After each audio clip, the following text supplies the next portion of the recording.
Welcome to There's More to the Quote. I'm your host, Lauren, and together we will dig into the origins of our culture's most repeated quotes and how they inform the way we relate to ourselves and each other.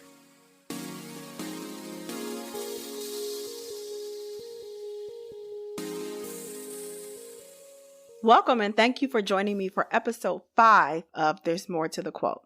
Today we're discussing the quote, God won't give you more than you can handle. As always, I want to start off with a random quote of the day. Today's quote is not quite attributed to anyone, but it's been said many different ways, and it's, sorry, I'm not doing that for free.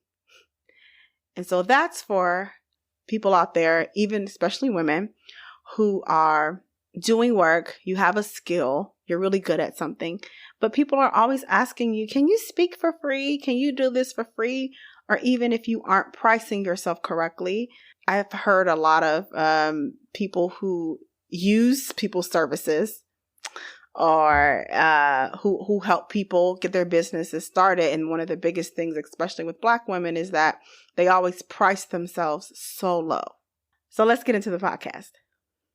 So if you've been watching the current season of Married at First Sight like I have, you have been exhausted and ready to fight watching Paige and Chris. I know every time I watch Chris, I'm like, why am I cussing? I haven't cussed this much since last week when I watched the show. So in summary, if you don't watch Married at First Sight, well, the show was about, being married at first sight. So, and they have experts who put people together. Pretty simple. But this particular couple is it's a lot of drama. So really quickly, the highlights are they get married and basically Chris, the husband, tells her bridesmaids, he doesn't tell her, he tells her friends, she's ugly. She's not my type, but her body is nice. And his father and groomsmen, they also said it too. They're just supposed to be pastors, but we'll move on. Next, he had sex with her, or they had sex twice. And then he disappeared and came back and said he had a panic attack because she was ugly. Once again, he didn't say that, but basically he said, I thought having sex with you would make me attracted to you, but it didn't. Now I had a panic attack. Okay. Then he drops the bomb that his ex-fiance is pregnant. 6 weeks pregnant. So that's the highlights, everybody. Okay. So now this isn't a recap because it's a lot of people who do that. But what this is about is Paige, the wife. I want to talk mostly about her. And also him too, because they both are people of faith. They're Christians and their faith is so important to them, according to them. And over the past episodes, what we hear is a lot about God. They just talk about God a lot. And a lot of the quotes are quotes that many of us have heard. I think whether you're a Christian or not, you've heard these phrases. And some of them might not even be if you grew up in church that you heard them. In the earlier episodes, we hear Paige talking about how her faith is so important to her and how being a wife is important, right? My problem was coming in that Paige was speaking a lot about God, and every time her husband, Chris, would hit her with what I truly believe is some gaslighting and just downright just some mess, she reconciled it with the fact that, oh, this must be God. Like the reason why I'm going through all this drama 72 hours into my marriage is because God is trying to tell me something. There's a lesson to be learned because God has these plans, right? God has a plan for your life. And who is she to question God? So I want to anchor the episode with the scripture. I'm not a theologian, okay? But I do think that it's important because some of these churchy phrases, I think they come out of scripture, but they're not in scripture. There is an article in GQ magazine interviewing Sierra and Russell Wilson. She talks about how when she goes through hard times and in the past that Russell Wilson would always tell her, James chapter 1, verses 2-4. I think he would repeat it to her. So It is consider it pure joy, or other versions say count it all joy. Consider it pure joy, my brothers and sisters, whenever you face trials of many kinds, because you know that the testing of your faith produces perseverance. Let perseverance finish its work so that you may be mature and complete, not lacking anything. So I'm like, you know what? I feel like this is the kind of scripture that Paige would probably hear growing up. Somebody just, this is my imagination, that she would be learning in her church home. If you go through stuff, then something good is going to come out of bad. That's what is being said. So here's the problem, especially in relationship to Paige. Trials and tribulations and gaslighting, they aren't the same thing. They're not the same thing. The scripture says that let perseverance finish its work so that you may be mature and complete, not lacking anything. Not lacking. If you're dealing with the manipulator, you're lacking. You're lacking a peace of mind. You're lacking rest. So I wanted to break down the times that Paige was actually being gaslit. Instead of this female embodiment of Job. Like I was getting Job vibes, like, oh, well, God's putting me through this. And I know other women probably think that, well, God is putting me through this low key verbal abuse because something's going to come out of it. You're not Job. You're not Job. We need biblical scholars to help us, guys. So first of all, let's start with what is gaslighting. I think a lot of people who watch the show, we recognize the manipulation, the gaslighting. So for gaslighting, it is a form of psychological manipulation in which a person or a group covertly sows seeds of doubt in a targeted individual or group, making them question their own memory, perception, or judgment. Put an underlying under judgment. So here are the things where I knew when I was watching the show. I didn't think he was a gaslighter, like earlier on. I just thought, okay, he's full of himself. He's one of those spiritual Christian guys. Like that's his hustle, especially with the way he said grace, and she had to remind him to say grace. If you used to be a pastor, you know you got to pray over the food. So it sounded like a hustle to me, but we're not here for that, y'all. Let's go back. So number one, the day after their wedding, Paige wakes up, or they wake up together, and he says he's going to go get them breakfast. We see the footage that it's been 2 hours. He hasn't come back. She's worried. She doesn't know. She's called him. She doesn't know what's going on. She's confused. He walks back into their hotel room, and he's just like, hey, what's up? How you doing? Going about his business. And she's like, I'm a little confused. And he said, what are you confused about? Oh boy. He said, what are you confused about? As if he didn't see her calling and texting him. As if he didn't go out for breakfast. Now he followed up with, I had a panic attack because you were ugly. Once again, he didn't say she was ugly, but that's what he meant. And low key, it was some colorism, but we can think what we want to think, whatever. But I'm telling you, that was the first seed. The definition is you sow these seeds of doubt. The first seed was him telling her, what are you confused about? When he knows that anybody with sense, anybody who dates anybody, if you just dating a dude and he say, yeah, I'm going to call you back, and he don't call you, you like, and then he all of a sudden call you, hey, what's up? Hey, you were supposed to call me, or we supposed to go out and you never called me. You already know that it's going to be some mess. So he was sowing the seeds then. And then he went into this whole desperate crying, but you just told her, what are you confused about? As if there was nothing for her to be upset about. That's number one. Number two, they're on their honeymoon, and he's talking about, I got some disturbing news.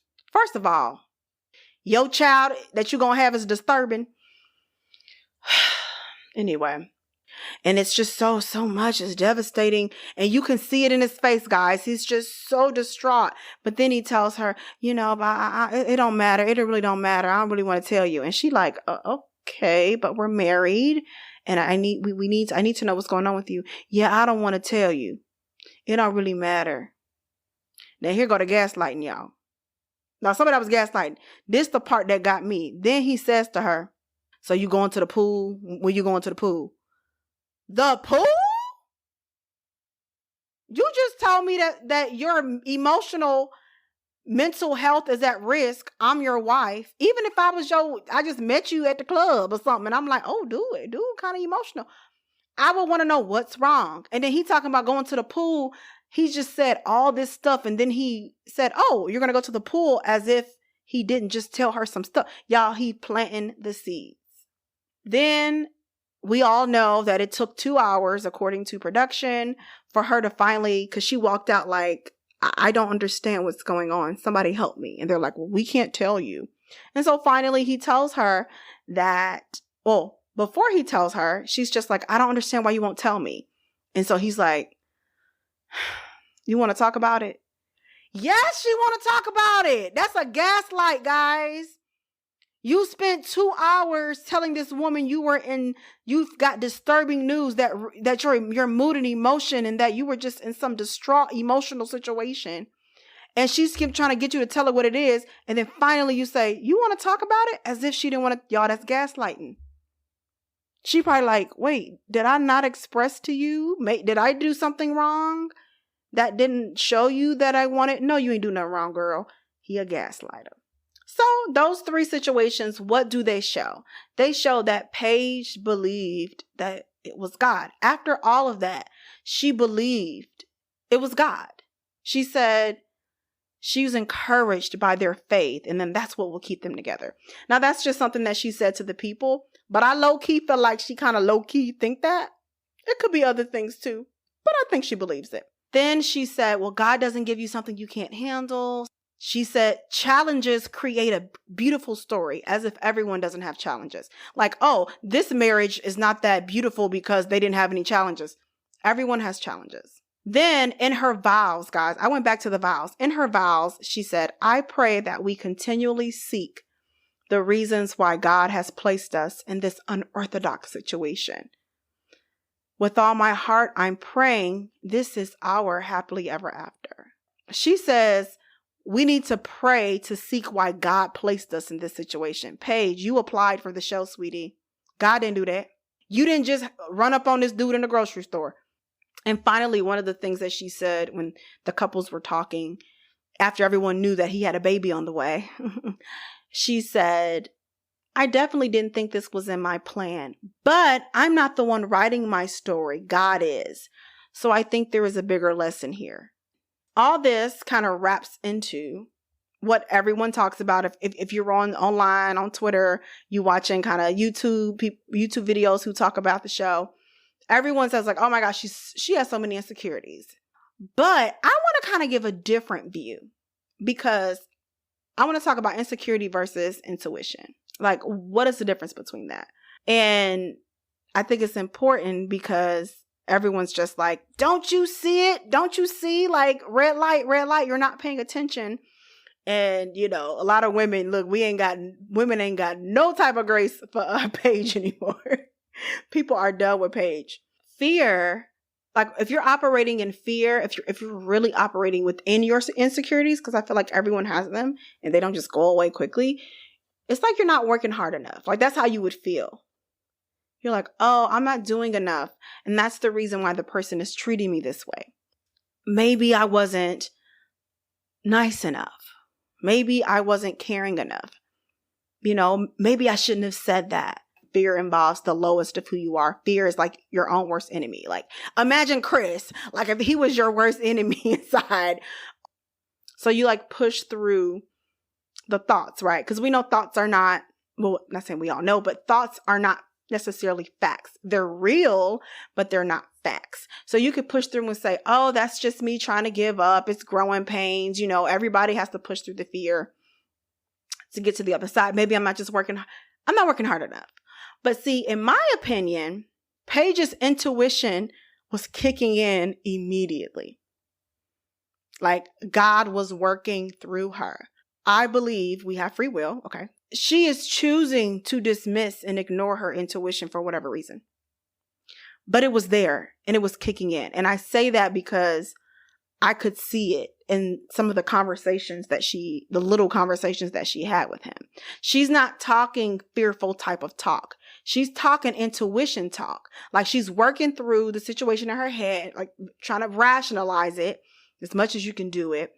Then she ignores her intuition because she's like, oh, this must be God. This is a mess. So it must be God doing this because it makes absolutely no sense logically.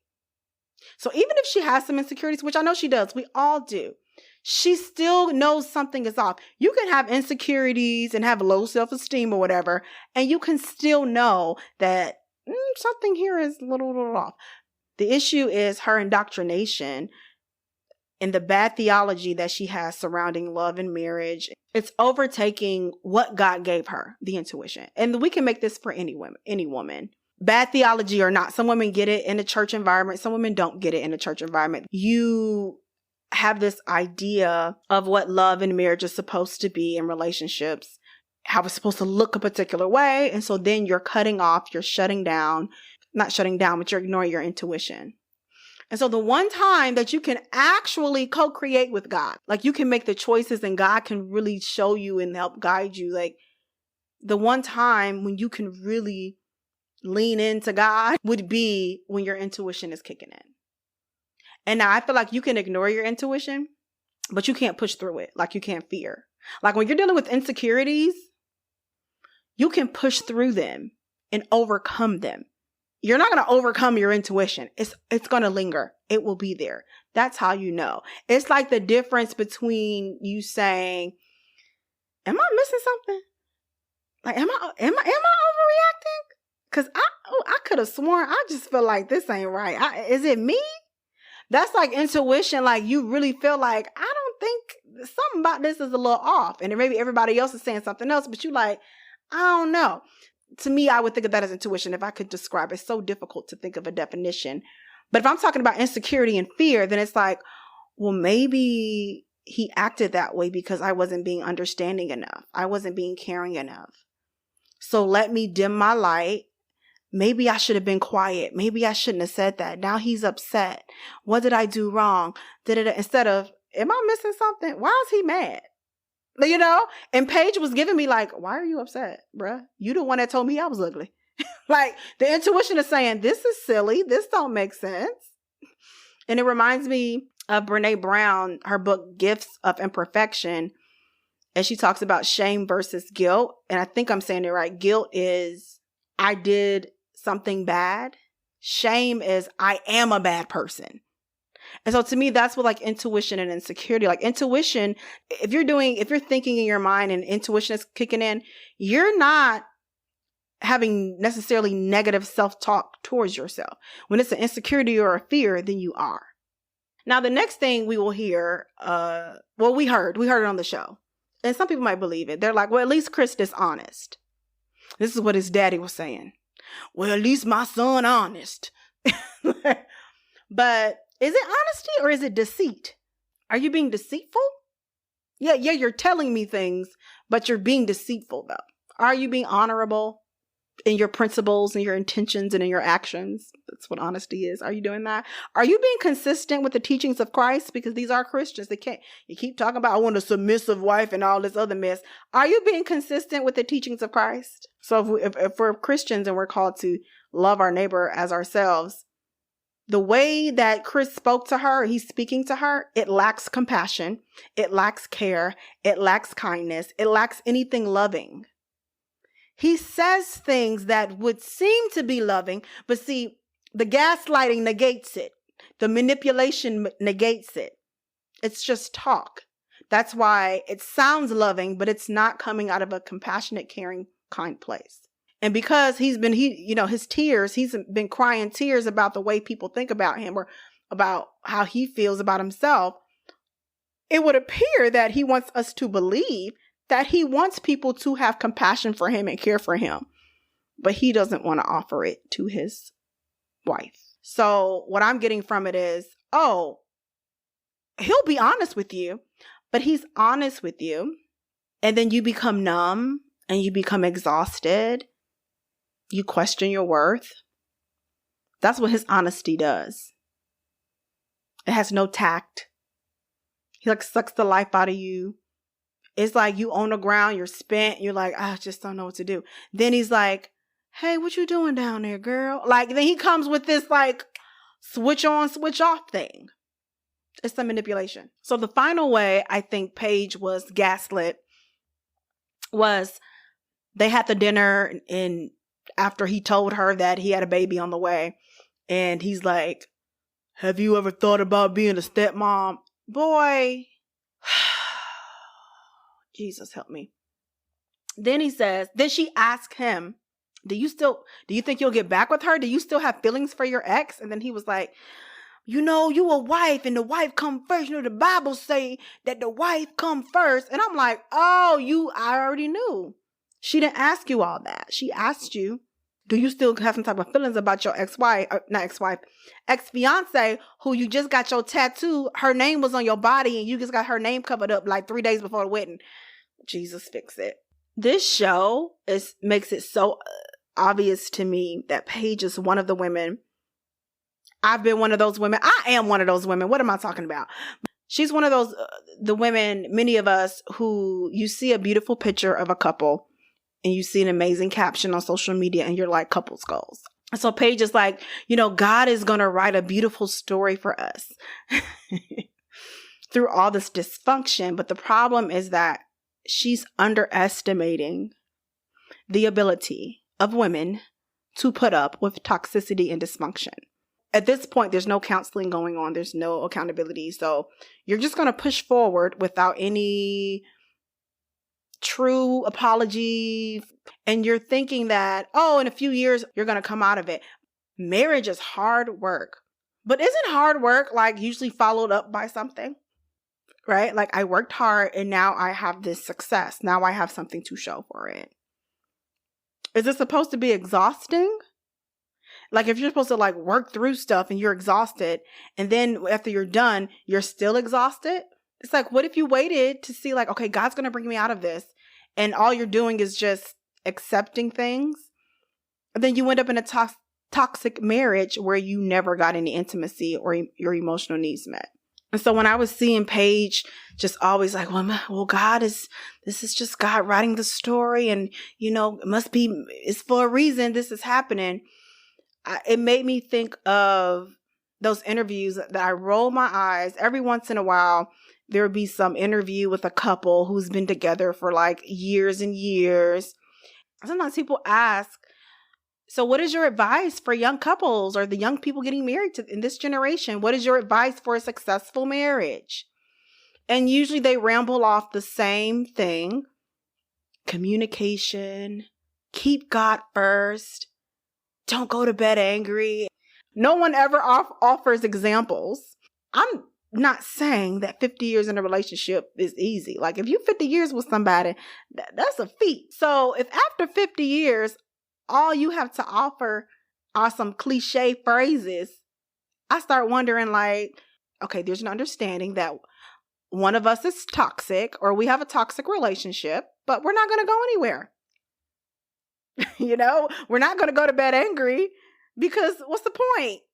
I'm going to stay. I'm not going to leave. So I'm going to get mad every time you get caught with some woman or you get caught with some man. Or keep God first. I keep God first because at some point God's going to turn it around, right? God's going to change it. And that brings me to a story.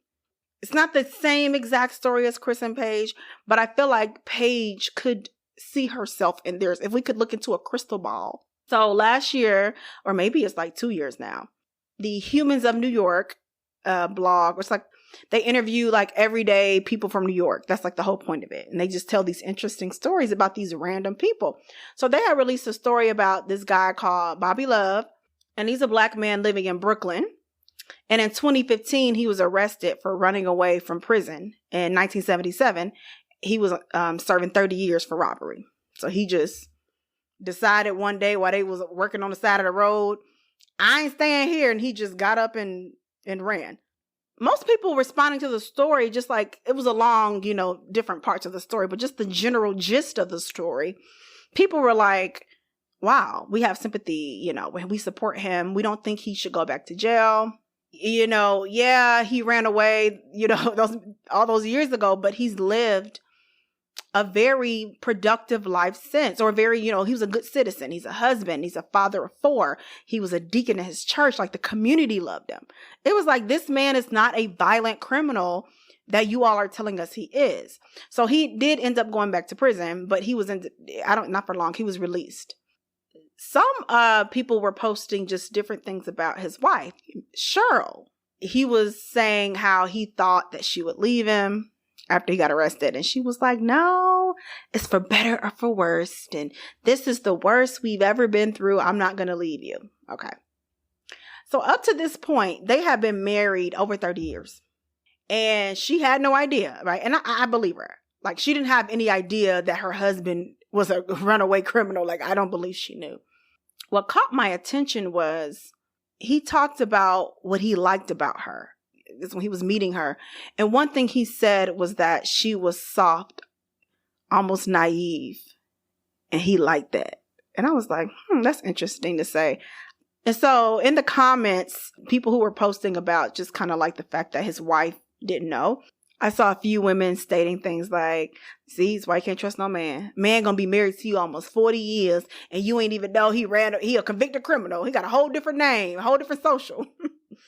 Or men lie. Men can lie for years, and you just thinking everything fine, and then here go this man lying, And so there were some things that really struck me about her experience prior to him being arrested. That once again, it's a parallel to what I think Paige could do for Mrs. Cheryl Love 2 weeks before her husband was arrested. She was at her church on her knees, crying and praying to the Lord, begging God to change her husband's heart.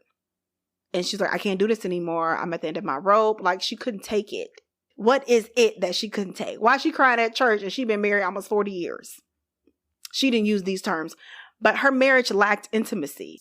Once again, when we talk about the scripture about the testing of your faith produces perseverance, you're supposed to come out, according to James, you're supposed to come out not lacking anything. But her marriage lacked intimacy. And that is exactly what she needed. And she knew she needed it. She wasn't confused about it. She wanted it. But she pushed past her intuition, just like Paige was doing. Paige was in her mind like, okay, this is kind of something about this is odd. And she just ignored it. This is exactly what Miss Cheryl did. And so Miss Cheryl said, I'm going to quote her, "We had some beautiful lovemaking, but other than that, there wasn't much affection." This is almost 40 years, y'all. Not many hugs, not much cuddling, not much communication. I could only get so close and he shut down. But Bobby was a provider. He was always working 2 or 3 jobs. He cooked, he'd do the laundry, he spent time with the kids. Now, side note, if you a daddy, that's what you're supposed to do. You don't get no points for being with your damn kids. Come on, y'all. She continues to say, I thought to myself, everyone is different. People have different upbringings. This might be how Bobby shows love. See, that's her ignoring her intuition. Her intuition is like, this is strange. So she says, but it was hard. It wore me down. I cried so many tears about it. Now, in the last part of the story, she says, he doesn't have to hide anymore. He can look at me when I'm speaking. He can hear me. My voice is heard. I used to walk on eggshells. Now, that's the insecurity. Like I told you, the intuition versus the insecurity. Intuition, she was ignoring it. So she knew that how he was interacting with her was not what she needed or wanted. And it was not very loving.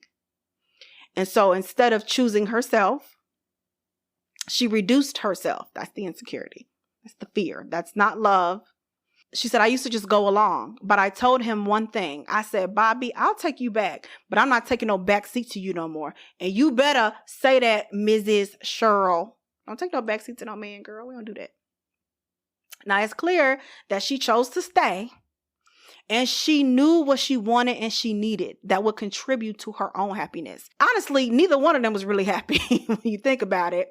And she just chose to pray. She prayed for him to change. Now, did he lie to her? Yes. Maybe lying by omission, right? but her intuition consistently kicked in from the beginning. She cried many tears because her intuition was saying, girl, this ain't right.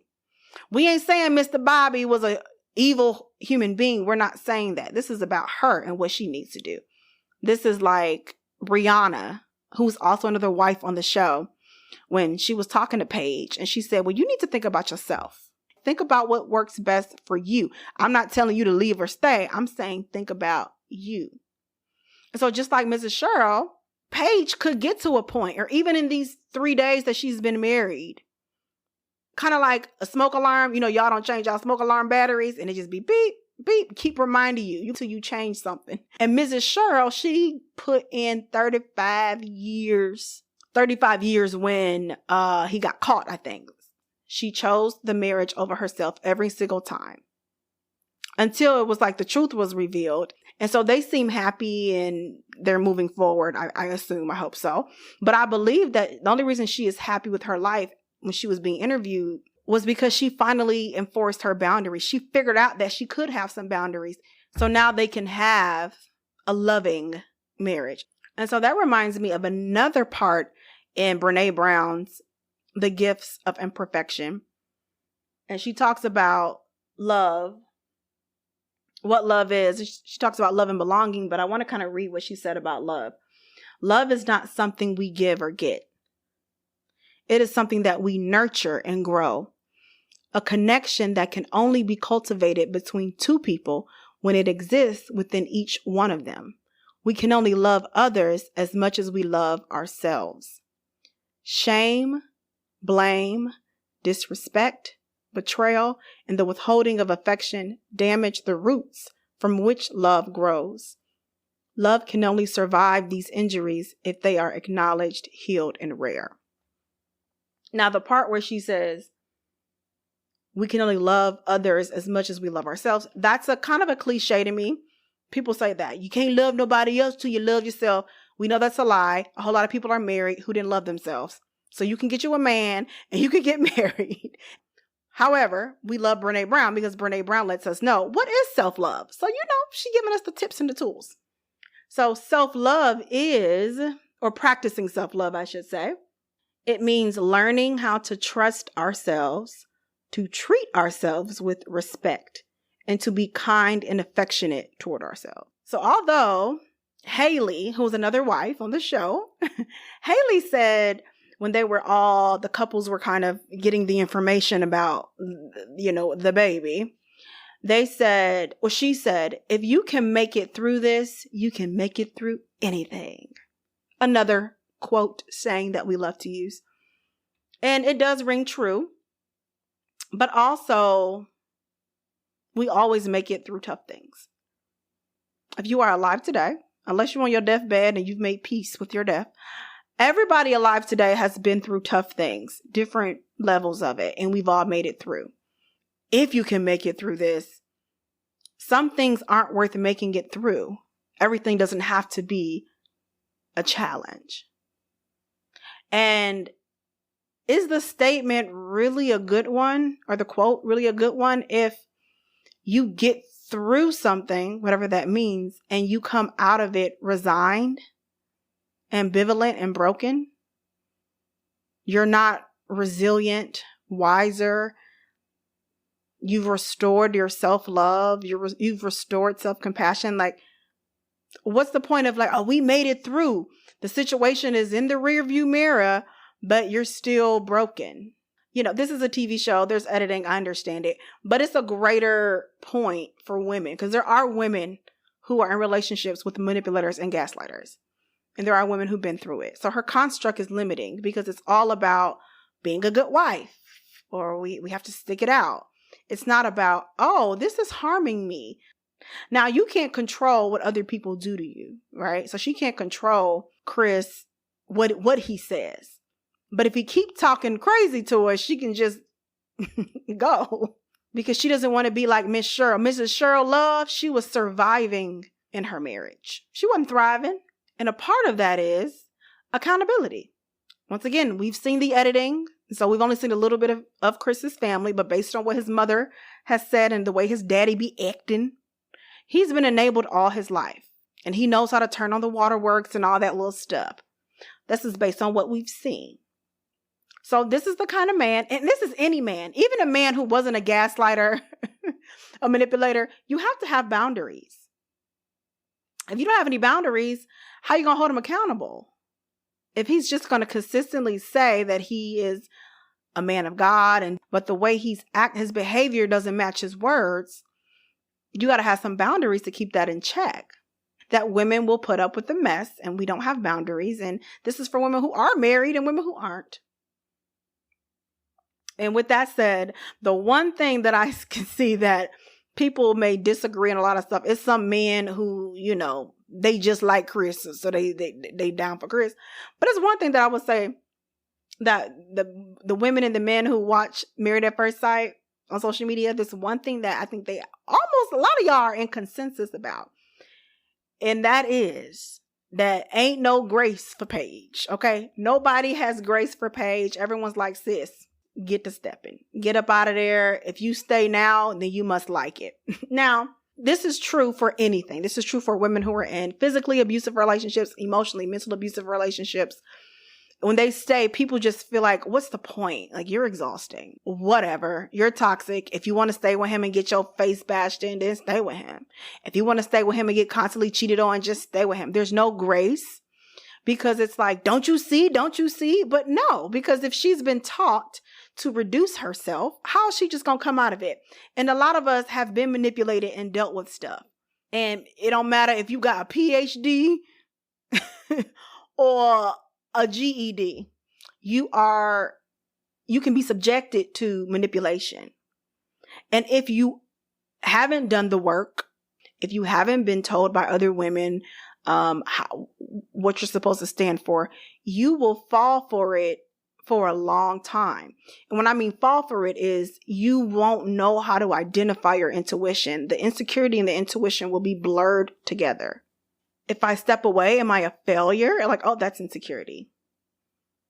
I'm stepping away because this is harming me. I shouldn't be harmed. This is too much for me mentally.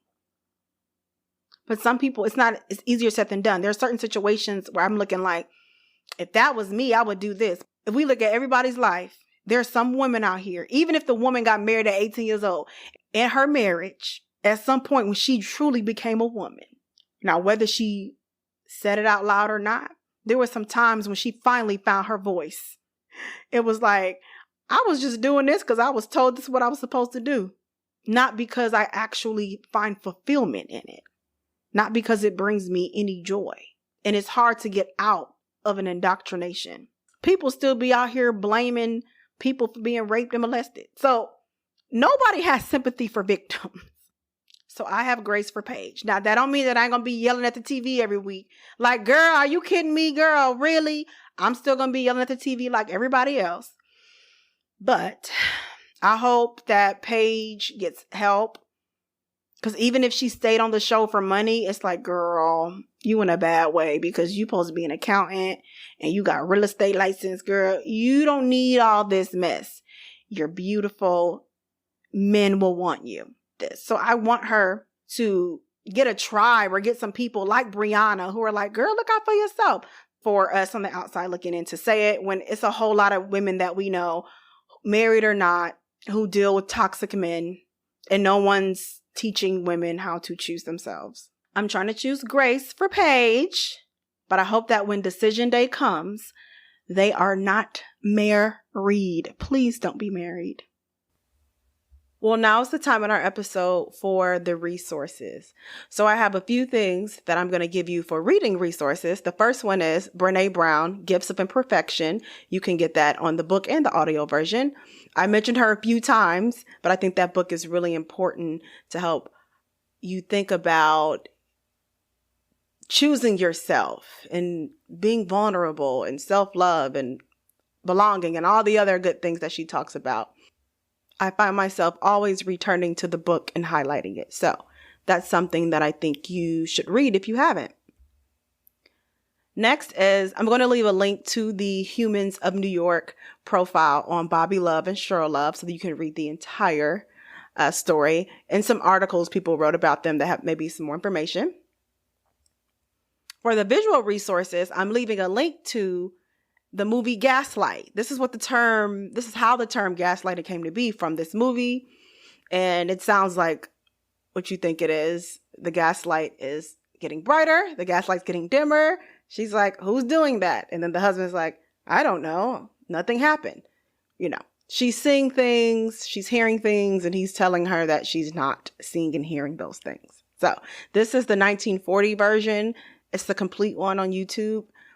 There is another version that I think may be an American version, but it was also made in the 1940s. So watch both of them. But this is where that term came from. So I'm going to add those resources in the description of the podcast, but you can also see them on moretothequotepodcast.com. Well, that concludes our episode, and I hope you learned, questioned, and consider the things that I and the voices I amplified said surrounding today's quote. After doing those 3 things, I hope you come to your own confident conclusion. Don't forget to check out the reading and visual resources and subscribe to my podcast on Apple Podcasts. And please rate me on Apple Podcasts. It helps me get discovered. You can listen to me on Spotify, Google Podcast, Stitcher, and YouTube. And I hope you join me next time for another episode of There's More to the Quote.